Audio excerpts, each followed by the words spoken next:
study sheet. This is session number 3. We did an introduction, and then we did the following Jesus' outline that he gave in Matthew 24. He talked about the time of the beginning of sorrows. And that was covered in the book of Revelation with everything up through chapter 10, or chapter 9. And then chapter 10 and 11 in Revelation give you a kind of a little guidebook for surviving the Great Tribulation. And then the tribulation stuff starts in chapter 12, which is where we're going to deal with it tonight. Chapters 12, 13, 14, 15, 16, 17, and actually it needs to go through 18. You're going to get 4 or 5 verses in 18. That's the biggest part of the book of Revelation. And if you throw in chapters 10 and 11, which are a preparation for surviving and for negotiating this hard time, it's by far the big issue, the big item in the book of Revelation. So, tonight we're going to deal with the Great Tribulation. Matthew covers this passage in chapter 24, verses 15 to 28. Jesus used 13 verses. John uses 6.5 chapters. You can see you're going to get a lot more detail. But the Great Tribulation is the crux of the whole of Revelation. We're going to examine the characters tonight and the outcomes of this short, brief, violent period of human history. This is the last act or phase of human history. Human history began with the creation. We don't even know how many years were involved in creating the heavens and the earth and getting everything ready to sustain human life. And then the humans, of course, were created and brought onto the picture. Last act of the creation. And then you have the years of falling from God's plan, falling away from God's plan, and God beginning to build himself a people that he can work through to sustain life on the earth, working through mostly Abraham and those who would come into the realm of God's people in the Old Testament days. Then, of course,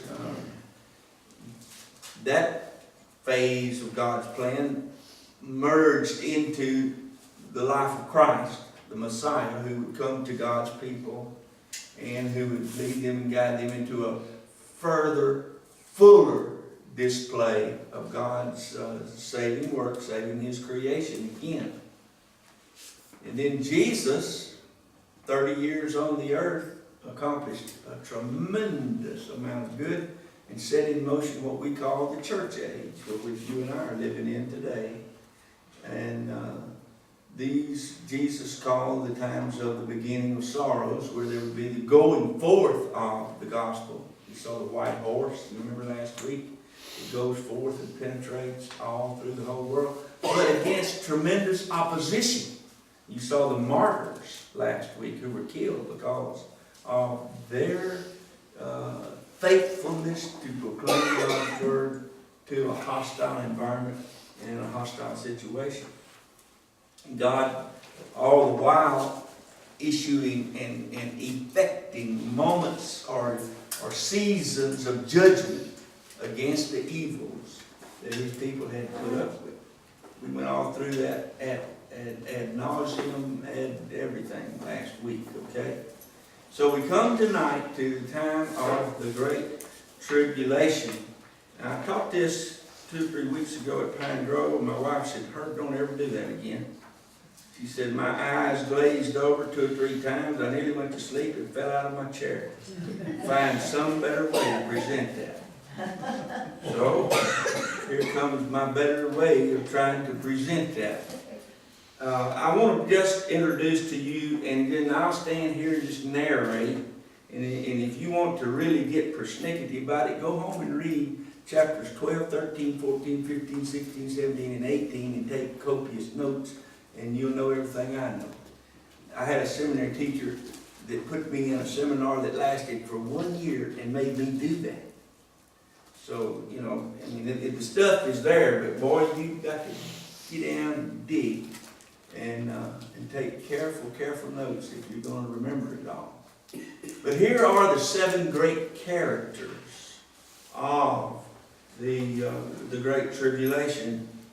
You have, the first one is presented in chapter 12, and we're going to read just a couple of verses to present her, and then we'll read verses 1 and 2, 5 and 6, and then verse 14, and we'll get a picture of who she is and what she's putting up with. Chapter 12, verse 1. Now a great sign appeared in heaven, a woman clothed with the sun, the moon under her feet, and on her head a garland of 12 stars. And being with child, she cried out in labor and in pain to give birth. All right. So this woman is expecting a baby, and she is a gorgeous, gorgeous personality. Clothed with the sun, moon for her footstool, stars for decoration on her head. And she's expecting God's people, Old Testament time, expecting the coming of the Messiah. Okay? So now we've got that hint behind us. Let's go down to verse 5. She gave birth to a male child who was designed to rule all the nations with a rod of iron. That is a direct quotation of Psalm 2, which was a messianic psalm, a psalm talking about the coming Messiah and how he would rule with a rod of iron. The Iron Age was just beginning, and those who had iron tools and iron implements could outwork and outfight in military conflict those who had Stone Age tools and Stone Age equipment. We saw that when our forebears came to this continent, and all they had was Stone Age indigenous peoples. We rolled right over them. And we were long past iron. We were up into steel and also up into the use of steam engines and gunpowder and a whole bunch of other stuff. And so you can tell that this is a technological thing. And in that day and time, in John's day and time, if you had iron technology, you were in a good advantage over the Stone Age people. And so this male child, Messiah, is going to rule because of superior tools and equipment. And her child was caught up to God and his throne.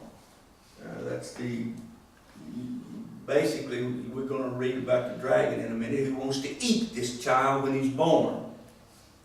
But God protects the child, and the child is put to death, rises again on the 3rd day, and up to heaven he goes. And he's seated at the right hand of God, and he's not a child anymore. We're going to see him in a minute.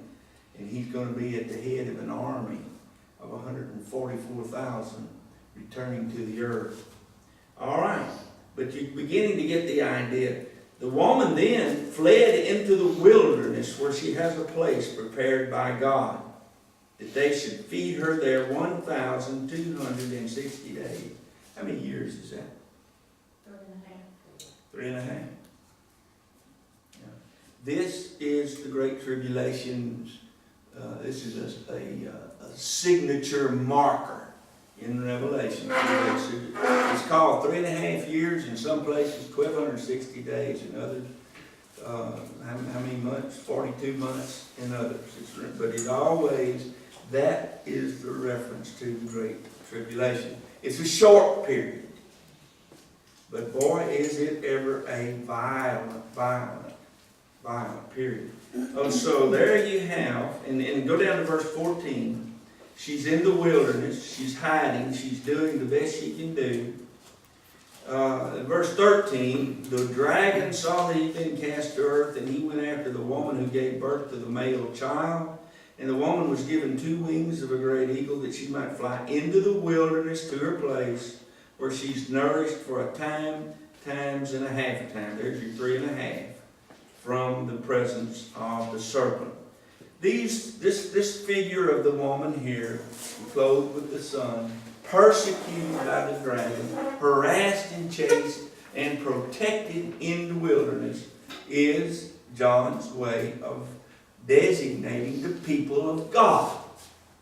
They are the ones who expected, that this woman was in expectancy at the beginning of the Messiah. And when the Messiah was born, then she became an object of persecution. And this persecution of the people of God has been going on, these many years. It's fixing to get bad in the days of the tribulation. The 1200 and however many days it was, I forgot already. Anyway, you'll notice that she's protected in the wilderness. Out in the woods, out in the caves. You don't go into a town, you don't go into a city, you don't go anywhere where there is a food supply or anything else. This in the wilderness is underground. It's underground. And when I was in Sioux Falls teaching in the seminary, we had a professor there who taught wilderness theology. And every summer during the in-between semesters, he would sign up students and he'd take them out somewhere where I don't see how a bug or a spider could survive. And they would live in the wilderness and learn how to survive and depend on God. It can be done. It can be done. But you got to know what you're doing. All right. So, character number one is the people of God. In the Old Testament, they were the expected people of God, which would have been Israel. And in the New Testament, they are the church.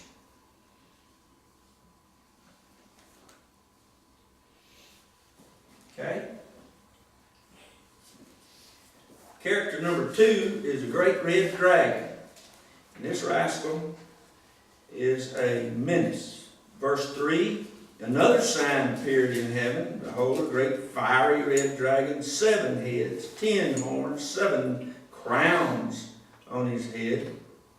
His tail drew 1/3 of the stars of heaven. These are angelic beings. When he recruited followers. And he threw them to the earth, and he stood before the woman who was ready to give birth to devour her child as soon as it was born. He intended to kill him while he was little. He couldn't defend himself. If he's going to be born into this world as a human baby, he's going to suffer all kinds of vulnerabilities. And that's a good time to get him while he's little and humanly helpless. Well, he wasn't able to do that, was he? Then you go to verses 7 and 9, and you read some more. War broke out in heaven. Michael and his angels fought with the dragon, and the dragon and his angels fought. And they didn't prevail, nor was any place for them found in heaven. And so the great dragon was cast out. Now he's a serpent, the old one. He's the devil. He's Satan. He deceives the whole world. And he was cast to the earth, and his angels were cast out with him. So this old fella here, now that happened a long time before the Messiah was born and all that stuff.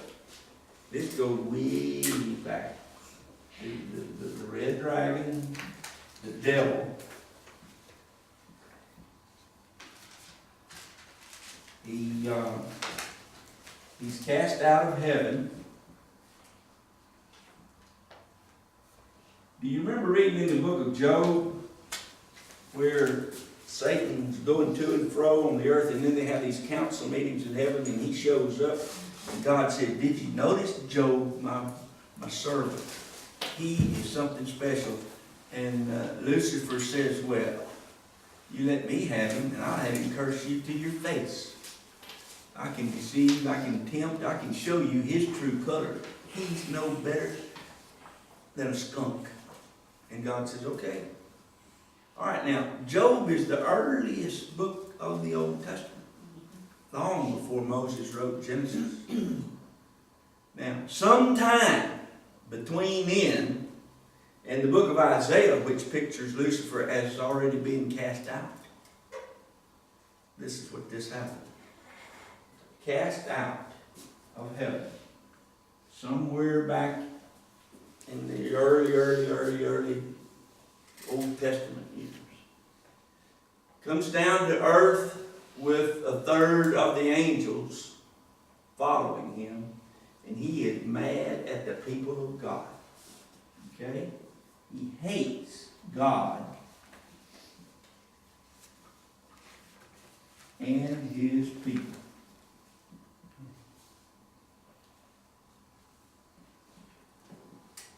And wants to do everything he can do to hurt, harm, destroy. The only thing he can do, let me tell you something about the devil. He can't hurt you.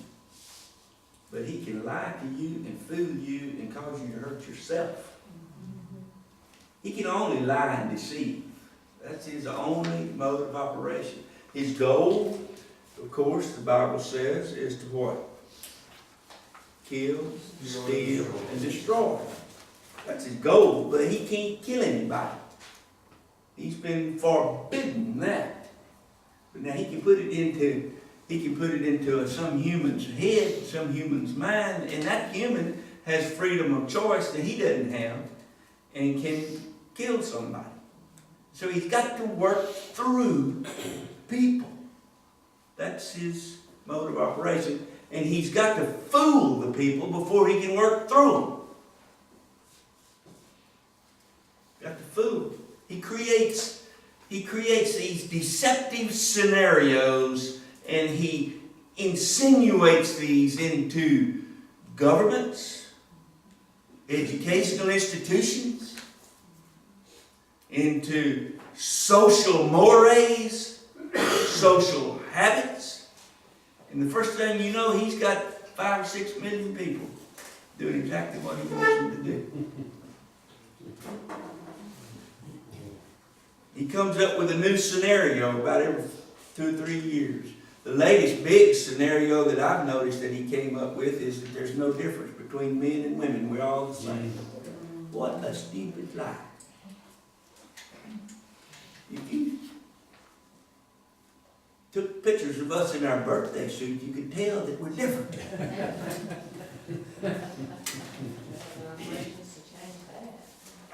My goodness. All right, the great red dragon. And in 12:17, he's enraged with the woman and he's making war on her offspring. Who are the offspring of this great woman clothed with the sun? It'll be the church. We are the offspring of the people of God from the Old Testament day. Our roots go right back to the movements of God in redemptive history that he did through Abraham and his family. All right, now, we go to the third character, which is this beast of the sea. Now, this is the one that everybody worries about. I've heard in my lifetime that somebody found him, he was already born, he was coming out of North Africa. Somebody found him, he was an Egyptian.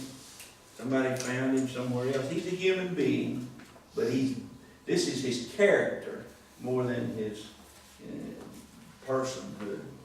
You find him in chapter 13, 1 through 6. John says, I stood on the sands of the sea and saw this beast rising out of the sea, having 7 heads, 10 horns, and on his horns 10 crowns, and on his heads a name of blasphemy. And the beast which I saw was like a leopard. His feet were like the feet of a bear. His mouth like the mouth of a lion. The dragon gave him his power, his throne, and great authority. I saw one of his heads. It looked like somebody had mortally wounded him, but the wound was healed. And all the world marveled, and they followed this beast. They worshiped the dragon who gave authority to the beast, and they worshiped the beast, saying, Who is like him? Who is able to make war with him? And he was given a mouth speaking great things and blasphemy, and he was given authority to continue for 42 months. He is the great Antichrist of the Great Tribulation during that 42-month time. He opened his mouth in blasphemy against God. He blasphemed his name, his tabernacle, and everybody who dwelled in heaven with him. There you have the beast of the sea.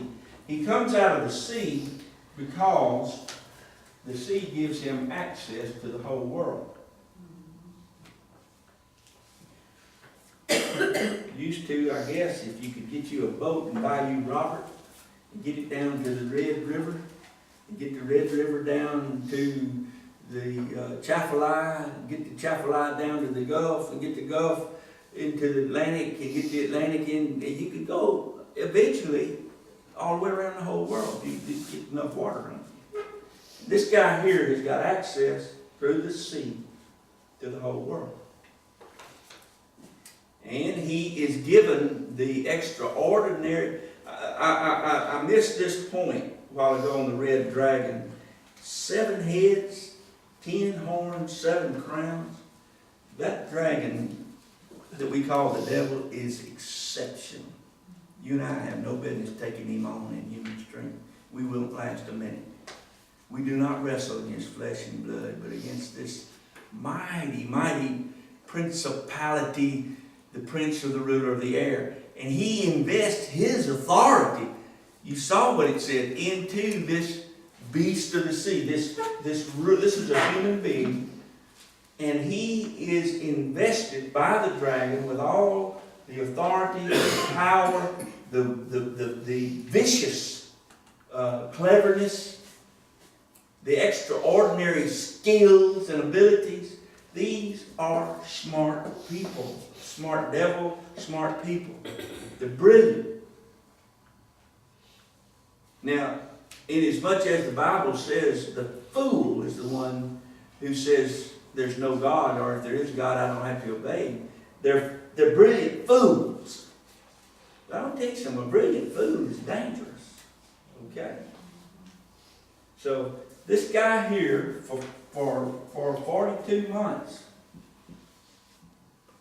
is empowered by the dragon, by the devil.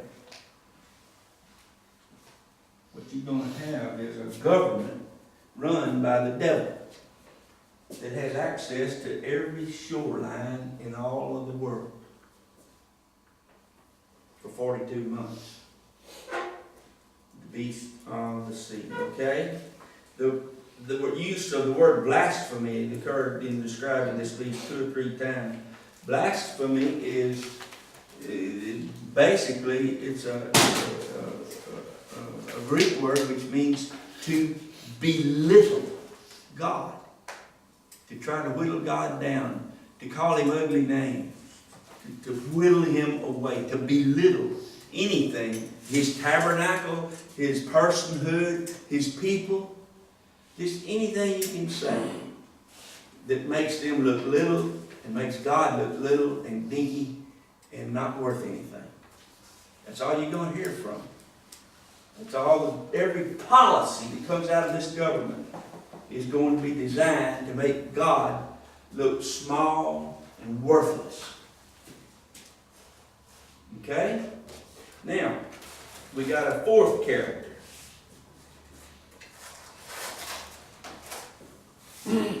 He is a beast also. You'll notice that beast is a good word. Leopard, bear, lion, predatory. And this is a beast of the land. He doesn't have quite the reach of this beast, but he works for him. And you find him mentioned in chapter 13, verses 11 through 15. I saw another beast coming up out of the earth, 2 horns like a lamb. Oh, he looks religious, but he speaks like a dragon. So you got a religious looking devil-talking human being here. He exercises all the authority of the first beast in his presence and causes the earth and those who dwell in it to worship the first beast, whose deadly wound was healed. Now, the first beast, of course, is the Antichrist. And this guy here is creating a religious cult following to worship this dude, who really and truly is already worshiping this dude. Okay? You see how this 42 months is going to be tough. So here's this beast of the land. He performs miracles so that he can make fire come down from heaven on the earth in the sight of men. You know, in John's day, that's been tough, but nowadays all you need is a real good helicopter with one of these laser shooting things that causes stuff to catch on fire.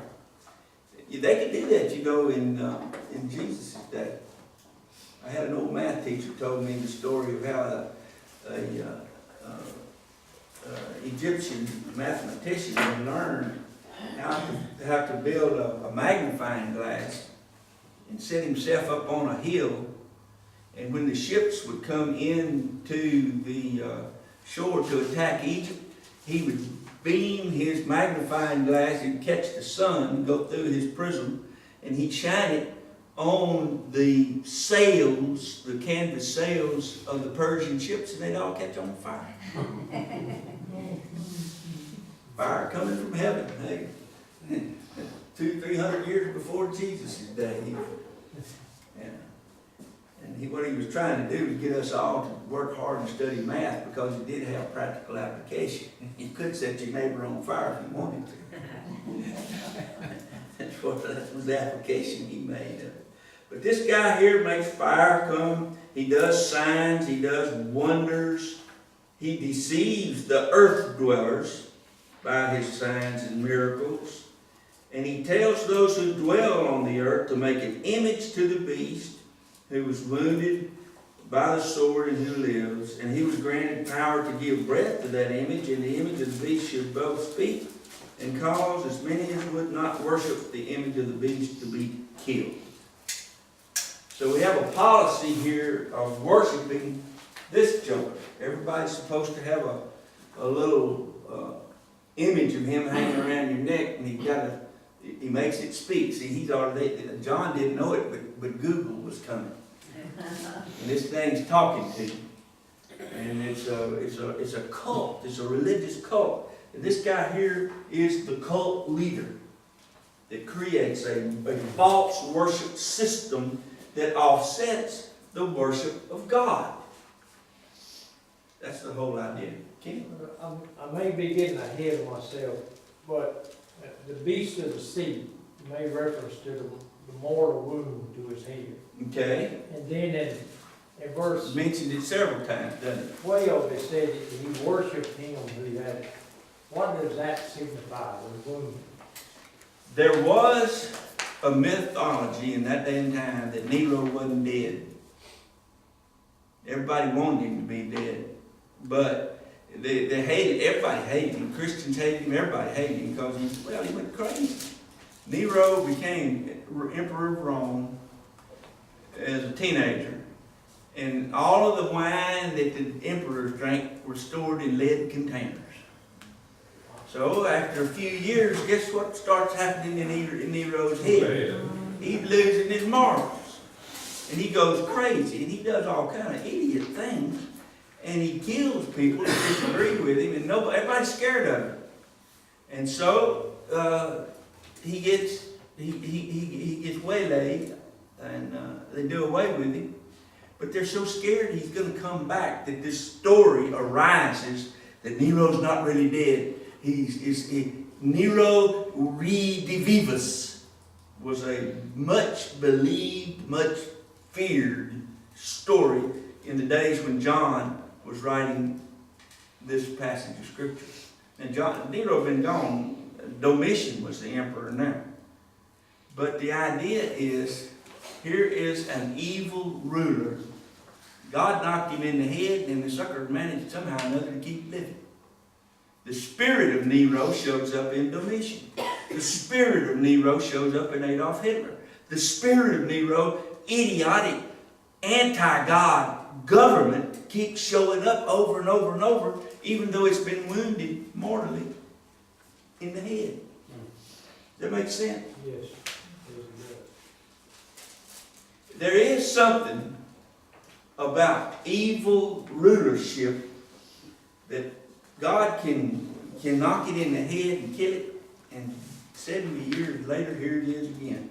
Wearing the same personality with a different name, wearing a different body, but it's the same stuff because it's all generated and coming from here. Okay? Good question. Good question. All right, beasts of the land. Verse 15, granted power to create an image, a little thing, I guess you'd wear around your neck, whatever. And can even make it sound like it speaks.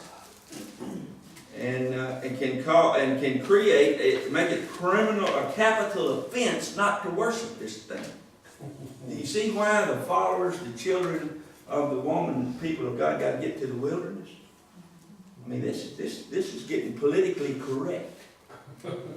Thought police. If you don't think and worship what we tell you to think and worship, we're going to kill you. All right.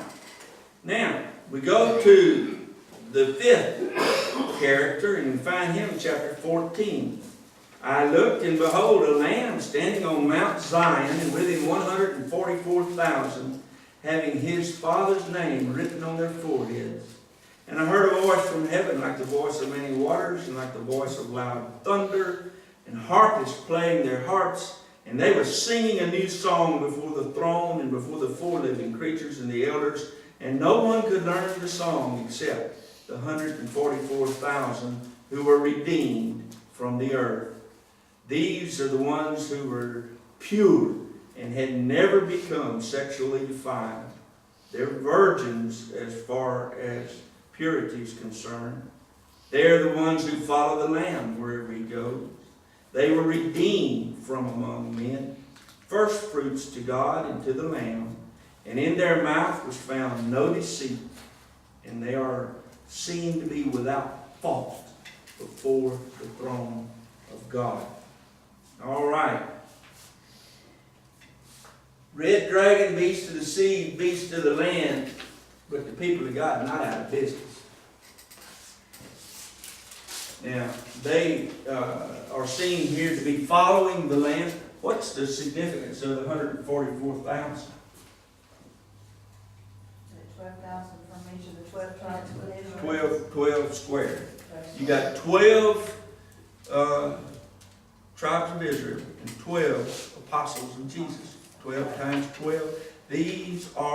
This is a symbolic number of all who combine and comprise this company of people. The followers of Christ and the followers of God in the Old Testament time. It's not a literal number. No, this is very, very symbolic. This is where, I think it's the Jehovah's Witnesses get the 144,000. Yeah, they make the horrible mistake of taking that literally. Yeah. They've had to revise that number 2 or 3 times because they'll build up to 144,000 and then keep growing. And then what are you going to do with these excess saints? So you got to go back down into history and find some weaklings and weed them out so you got room for some new ones. It doesn't work. It doesn't work. But you know who the Lamb is. That's Jesus Christ. And the 144,000 followers. And they are marked by truth. There's no deceit found in them. They're not believing anybody's lie. They're marked by the personality of God, his name upon their foreheads. That's symbolic. That's symbolic. But what it means is these followers of the Lamb are beginning to look like, sound like, talk like, act like God, because they're living off of his word and according to his instruction. That's what does God say to you and me? Be ye therefore perfect like me. who is perfect. That's our standard. And it's showing up in this crowd of people, of whom you and I are one. Now, if we're living in the days of the tribulation, that is.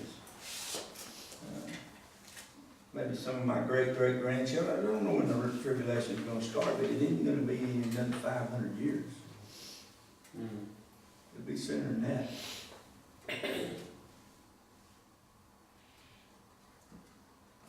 All right. But God's people are surviving. Now, they are spiritually located on Mount Zion. Okay? Do you know what that means? What's the difference between Mount Zion in the Old Testament and Mount Gerizim in the Old Testament? God says, I am going to establish my rulership over my people on this mountain in Jerusalem. It's the same mountain where Abraham was sacrificing Isaac. And the sheep and the goat was caught. It's the Temple Mountain today. And so when the Jews got mad and started fighting each other, a bunch of them in Samaria said, well, we're going to have a temple on our mountain down here. You can come and worship God at this mountain.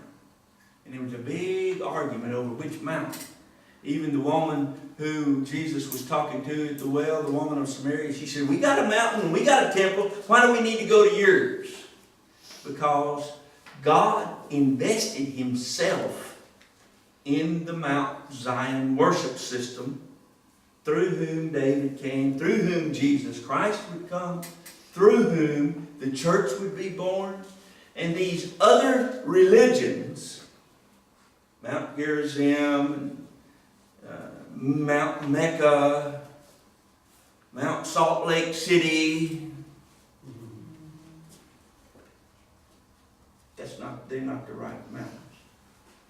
There is a people of God, and they're identified by the fact that they teach, preach, live, and appreciate and study the things that God revealed through the Mount Zion system, which was Abraham, Isaac, and Jacob, and which was the 12 tribes, and which was Jesus and the 12 apostles in the church. Does that make sense? Okay. All right, so we've got the Lamb. Now, you've got 7 mighty angels.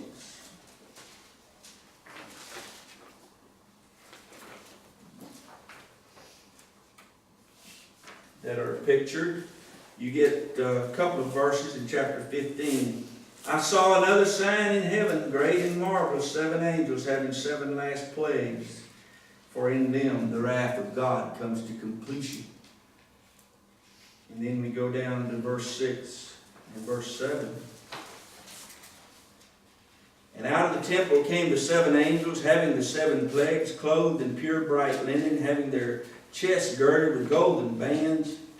And one of the 4 living creatures gave to the 7 angels 7 golden bowls full of the wrath of God, who lives forever and forever. All right. And this is just a preparation for God's judgment. You remember what Jesus said about the abominator who makes desolate? And that's number 3 here. This is the A-D, the abominator who makes desolate. That when he gets through governing, as his government, as his policies begin to take effect during this short period of time, no flesh could survive because of what's fixing to happen. 7 bowls of wrath, and that's number 7. No, wait a minute. No, we got the great harlot. We got one more character we got to get, and then we'll move to the events. We got to do that in 3 minutes. We're going to run over time. The great harlot, you picture her. You have to go over to 17. Basically, this is a city. This was Rome in that day and time, and probably New York City in our day and time. It's the key city of the world where the Antichrist sets up his capital and his government and all of his works. And you find her pictured for you in chapter 17. One of the seven angels who had the seven bowls came and talked with me and said, "Come here, let me show you something. The judgment of the great harlot who sits on many waters, with whom the kings of the earth committed fornication, and the inhabitants of the earth were made drunk with the wine of her fornication. And he carried me away in the spirit into the wilderness, and I saw a woman sitting on a scarlet beast, which was full of names of blasphemy, 7 heads, 10 horns." Aha! That's this guy here. And she's riding him. The woman arrayed in purple and scarlet. She's got on millions of dollars worth of clothes, adorned with gold, precious stones, pearls, a golden cup in her hand, but it is full of filth. And on her head a name, Mystery, Babylon the Great, Mother of harlots, and all abominations of the earth. And the woman was drunk, and she'd been drinking the blood spilled by the saints of God, blood of martyrs of Jesus. And when I saw her, I was struck dumb with great amazement. So, that's the picture of the Great Tribulation. People of God, harassed, chased, and hated, but following Jesus Christ, hanging in on Mount Zion, red dragon ruling the earth through the beast of the sea, who operates his policies through the beast of the land, and the 7 angels preparing to pour out 7 bowls of wrath on the kingdom of the beast, and them all living in a beautiful city that is eating up God's people whenever they can catch one of them. All right? Now, second page. We've got 1 minute. Hurry, gang. God, hurry. The Great Tribulation has basically 4 events. Chapter 13, verses 5 through 9, gives you the first of the events. This great beast was given a mouth to speak great things and blasphemies, and authority for 42 months. Opened his mouth in blasphemy against God. These are all his policies. Granted to make war against the saints and to overcome them. He's given permission to make war against the people of God and to win. Authority given him over every tribe, tongue, and nation. That's the world, folks. Who gives him that authority? Who is the sovereign of all the universe? Almighty God. Just making sure. All who dwell on the earth will worship him. And the earth dwellers, notice, are those whose names are not written in the book of the life of the book of life of the Lamb, slain from the foundation of the world. All right, that's the first item of the Great Tribulation: permission for the beast of the sea to go after God's people. And after them he goes. And they've got a place in the wilderness, but they better stay in the wilderness and not stick their heads up. And you got the woman down here getting drunk on the blood of those who get caught because they refuse to worship the image of the beast. Okay? Go with me to 13:16. We're now down to the beast of the land. This is his operation. This is his job description, literally, in 16, 17, 18. He causes everybody, small, great, rich, poor, free, slave, to receive a mark on their right hand or on their forehead, the mark of the beast. And no one can buy, sell, or do anything except the one that has the mark of the name of the beast, or the number of his name. And the number is 666. So you have this, he comes up with this bright idea of marking everybody. This marking policy is his. Do you know what they're doing, I think, in Sweden or Switzerland now? They're putting chips under people's skin. You don't have to have a credit card, nothing. You stick your hand in there and you can buy groceries, whatever. You know, and it always boggled my mind, especially part of the word that said they wouldn't be able to buy or sell it. You know, I couldn't figure out how that would be possible, but I can see with the advent of the internet, online shopping, there'll be a time not too far in the future, I think, where there won't be any brick and stick stores. Right. So, we Well, can't go to Walmart to get groceries. the beast of the land is going to have total control over food distribution, food production. In Venezuela right now, they're putting numbers on people's forearms so they can go shopping in the store. These are just small precursors to what's coming in the big one. Okay? Now, while all this is going on, you've got witnessing going on, but it's carried on by angelic beings in chapter 14, 6 through 11. I saw an angel flying in the middle of heaven, having the everlasting gospel to preach to those who dwell on the earth, to every tribe, tongue, nation, and people, saying with a loud voice, have reverence to God and give glory to Him, for the hour of His judgments come, and worship Him who made heaven and earth, sea, and the springs of water. And another angel followed, saying, Babylon is fallen, that great city. She's made all the nations drink of the wine of the wrath of her fornications. A third angel following them, saying in a loud voice, if anybody worships the beast in his image and receives the mark, he himself is going to drink the wine of the wrath of God, which is going to be poured out full strength. He shall be tormented, fire, brimstone, in the presence of the holy angels.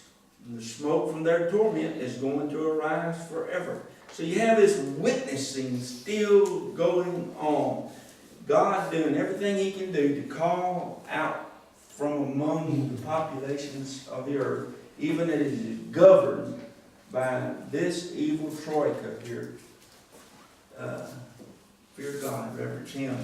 These people are under tremendous judgment that's about to fall. All right? And then you have the pouring out of the 7 bowls of wrath in chapter 16. You have the angels here have got the bowls of wrath. You can read bowl 1, loathsome sores, cancers, literally going everybody who's got the mark of the beast. And bowl 2, the sea turns to blood. No more tuna fish. Bowl 3, fresh water turns to blood. No more bass fishing. No more water to drink for the cows either. And then you got bowl 4. The sun starts doing funny things. And he starts scorching people. Everybody's getting sun cancers. It just hooks you when you go outside. And then you got bowl 5. An angel pours out his bowl on the throne of the beast in his kingdom, and it goes dark. Communication in the government of these people here breaks down. They don't know where one another is. They don't know what's going on. They're cut off. I would suspect that they all got computer systems, and God does something with the sunspots and gets so hot that He melted the microwaves in the air. Who knows? But at any rate, and they blaspheme the God of heaven because of all this stuff that's happening to their kingdom. Bowl number, what were we? 6. The great river Euphrates, water dries up, and you have a mighty recruitment of military, demonic military people. They say, God is probably fixing to come. The Bible says He's going to come. He's tearing our kingdom apart. So let's get together, and when Jesus shows up, we'll just kick Him. But isn't that brilliant? He already tried that. 19 years ago. You see, that's what I'm saying. Brilliant, brilliant, brilliant, but fools in their opposition to the will and the purpose of God. So then bowl number 7 hits, and guess what? A loud voice, the temple says it's done. Noises, thunders, lightnings, an earthquake that has never occurred since men were on the earth. Have any of y'all ever been in an earthquake? I had a staff member in Jonesboro who was in the Air Force in Alaska. Had an earthquake hit up there one time. And he almost couldn't talk about it. It scared him to within an inch of his life.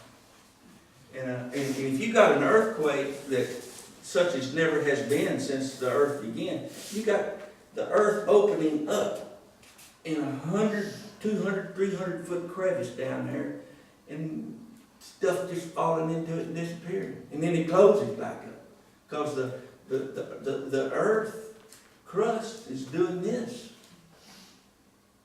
And that didn't get, and then after the earthquake, the great city splits. Buddy, the great heart is cut to pieces. Buildings all fall down. One piece of it is over here, Grand Canyon, and another piece over here. We're having the topography of the earth is going crazy. And then verse 21, great hail from heaven falls, each hailstone about the weight of a talent. You know what a talent weighs? 75 pounds? Is that what your Bible said? Your note on it? 75-pound hailstone? Mine said Don't- 100 pounds. 100? Depends on whether the talent is gold or silver or whatever, I would imagine. As much as 75. But anyway, one of those hits you on the head, you're done. And one of them hits you on the roof, there's going to be a hole in the roof too. It's going to knock him out. I mean, there's not going to be, as Jesus said, after this, no flesh can survive if Jesus doesn't come back and do a mighty, mighty recovery and cleanup operation. And there you have the 7 bowls of wrath poured out on the earth. These are the events of the Great Tribulation. Here are the outcomes. I'm 4 minutes over time. Y'all held me up asking all these questions. The great city is split. Verse 19 of chapter 16. That's one of the outcomes. There's no more city life. There's no more city existence anywhere on the earth. The city system has disappeared. The only ones alive are the ones that are hiding out in the wilderness somewhere. The topography of the earth is thrown into upheaval, 16, 20 to 21. Every island fled away. Mountains were not found. I guess the waters of the ocean just disappeared, made all the mountains on the land. I don't know. The earthquake got the mountains, and the rising seas got the islands. Or maybe the islands dissolved. Who knows? But the plane of the earth is absolutely an upheaval. And then the collapse of the world economy. 18, and that's not 184. There should be a colon between there. I'm sorry about that. But this is a big long section that talks about the breakdown of the earth's economy. I'm just going to read one verse, and you can kind of get the idea from it. In verse 9, the kings of the earth who live luxuriously with the great city system, they're going to weep and lament when they see the smoke of her burning, and they're going to stand at a distance for fear of torment, and they're going to say, oh, the great city, all the cities of the world, literally, that mighty city. In 1 hour, it's gone. And the merchants are going to weep, for nobody's going to buy their merchandise anymore. Nobody will have any money. The economy is going to zero. Everybody will be, if you can eat a possum or a rat out in the wilderness, God bless you. You will live. do like Scott, what was his name, when they shot his airplane down? He lived eating ants, he'd stick a stick in an ant bed, back when Bill Clinton was president, or what was that boy's name, Scott, somebody. They shot his plane down in Kosovo or in, when they were having the Croatian Civil War. He hid for about 4 days. And the only water he could get was out of, when it rained, he put his sock in a puddle and sucked water out of the sock and let the sock be the strainer. And he got hungry after several days. He had nothing to eat. But they had some big old ants, an ant bed. He'd stick a stick in that ant bed, and then the ants covered the stick and pull it out, and he'd eat them. He said they were good. He said they were sour, and he said just like eating real good sour candy. And he'd feel himself getting a little bit of strength out of that. Read his book. Great book. All right, there's the Great Tribulation. Next session, Christ returns to the earth, and he begins the great disaster recovery and relief ministry, we'll know, known as the millennial reign of Christ here on the earth. All right, y'all paid me up to 8, and I gave you 7 free minutes. Okay? Thank you for being here and being a part. Thank you.